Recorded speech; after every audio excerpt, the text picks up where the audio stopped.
I can't believe I'm even going to answer this question. Roll the intro.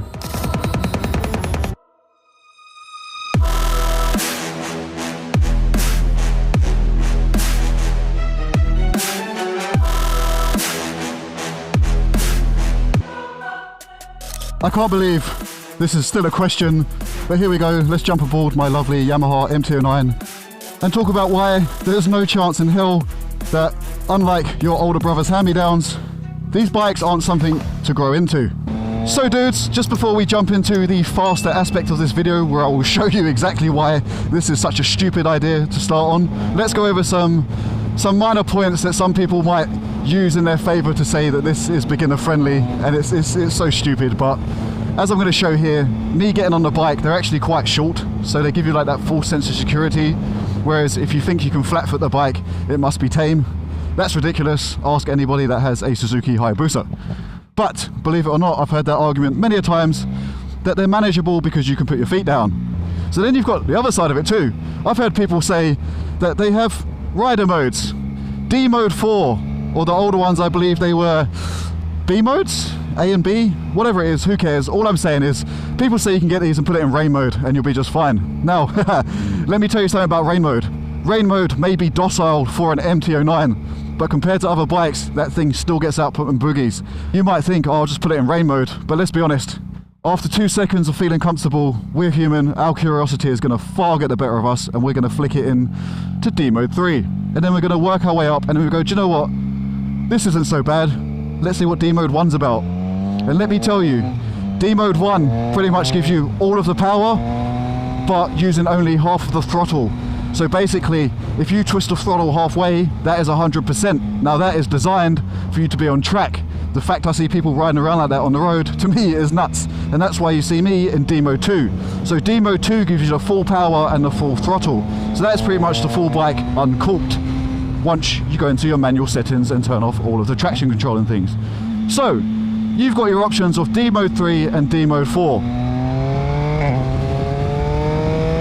D mode 3 and 4 will still give you full power. They might just take ever so slightly longer to get there. Now that's subjective, because ever so slightly on an MT-09 isn't very long. As you'll see, I'm in third gear, 5,000 RPM. It's going to take me absolutely nothing once I get around this corner to twist the throttle. But even then, like, I'm in third gear and I've logged down. I'm right there bogging down in the RPMs. These bikes have that much torque, look. It doesn't care. It doesn't matter whether you're in the power band or not. I tell you what, I'm just going to keep a bit of distance from these cars and give it a bit of give and take as we go, because I'm not going to get a full stretch here to absolutely wind the bike out, but it'll give you a good gist of what I'm on about. And second of all, check out the view. Pretty cool, eh? So that was all forestry and they've completely taken it down. So there you go, there's a small fact. So we're in third gear, 3.5, 4,000 RPM. So let's give it a little bit of oomph when we get around this corner, shall we? And you'll see how ridiculous this bike is. Now pay attention. Let's go first with not even using a whole throttle. Watch how slow I wind this bike on. I probably gave that about a quarter throttle. If that doesn't put it into perspective, I don't know what will. Now I know you guys want to see it in full throttle, which I'll do in a second.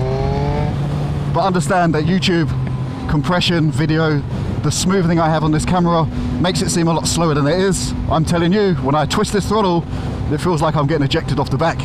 So, what you've all come for, watch me full throttle this thing in third gear, 5,000 RPM. Let's see what happens.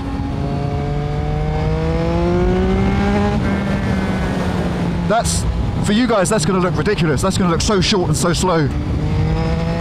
See the front wheel skipping and bumping around? Front's trying to lift up every time I peel out of these corners when I give it some gas. Which for me is no problem. I've been riding for a while, I'm used to this thing. But if you gave me this at 20, 21, 22, 23, 24, 25, even 35, if you gave me this for a first bike, I'm telling you, man, that little instinct to try and figure out what it can do, it'll get you in trouble.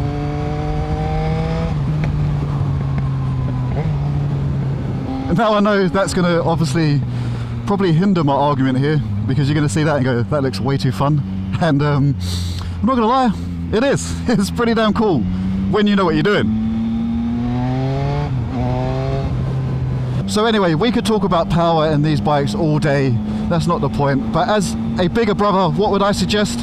I would suggest getting an MT-07 because they're really not that much different off the line for a split second. And when you start riding it on the street and doing silly little things like twisting the throttle and trying to lift that front wheel, as most people inevitably will, you'll see that there's not that much in it. They all have enough torque off the line to give you that backflip that you're wanting and that fun feeling from acceleration. And to be honest, anything more than that on the street is literally unnecessary.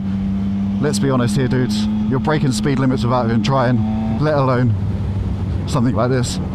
But these 900s or 890s, whatever you want to call them, their engines are absolutely huge. Like, they're so big. Like, this bike is literally an engine strapped to wheels. So I think you can get 99% of what these bikes do out of an MT-07 for most people on the street. However, with all of this being said, I would love to know what you guys think. Like, do you own an MT-09? Do you want to get an MT-09? Or are you just watching this for entertainment but want to put your input? Let people know in the comments, because I've found very, very quickly with YouTube that the more people talk about it in the comments, the more you'll get especially on these topics I'm talking about, the more you'll get other people's opinions, and usually they kind of align for the most part. You'll always get like the outliers of the spectrum. You'll get the mental squids who say just go and get the BMW S1000 RR for your first bike, and then you get the super cautious people who'll say start on a bicycle. But for the most of us in that middle ground, we kind of all have the same sort of notion. So if you do have anything to give to add to this conversation that I'm missing, please do so in the comments, because as I say in a lot of my videos, not to be boring, if I can sway someone away from making a bad decision that they will later regret, then I've done my job, even if it's just one person, through making this whole entire channel. I think I'll pretty much cut it at this random entrance to someone's house. Oh, and just a quick final note before I leave you, lovely ladies and gentlemen, to the rest of your day. Make sure you check out throttletube.com. I'm going to be adding some more stuff on there. I'll be doing like a little merch store and adding some downloadable PDFs for new riders and things like that. And if you want to know a bit more about the bikes, there's a page on there about them. I'll be adding to it as we go. Make sure you check out Patreon. Not for any reason that I want you to subscribe and pay. I actually have a free side over there. That's where you guys can request future videos and talk to me directly. It's just easier than doing it on YouTube because I only see YouTube comments sporadically, whereas on Patreon I'll get a direct message straight away. So if you have any questions and you want to suggest any future content, that's the place to do it. Or head over to my Instagram and you can see behind the scenes stuff and my daily goings about on the bikes, and you can just message me directly on there. So thank you guys for watching as always. I'm going to get away from this man's drive because it looks like he's trying to do some work and he's probably thinking, what is this weird dude hanging around in a helmet talking to himself doing? Do not go out and get one of these for your first bike. I think we've pretty much clarified that. And I will see you guys in the next video. Thank you for watching. ThrottleTube or Ryan, whatever you want to call me, I am out of here. Peace.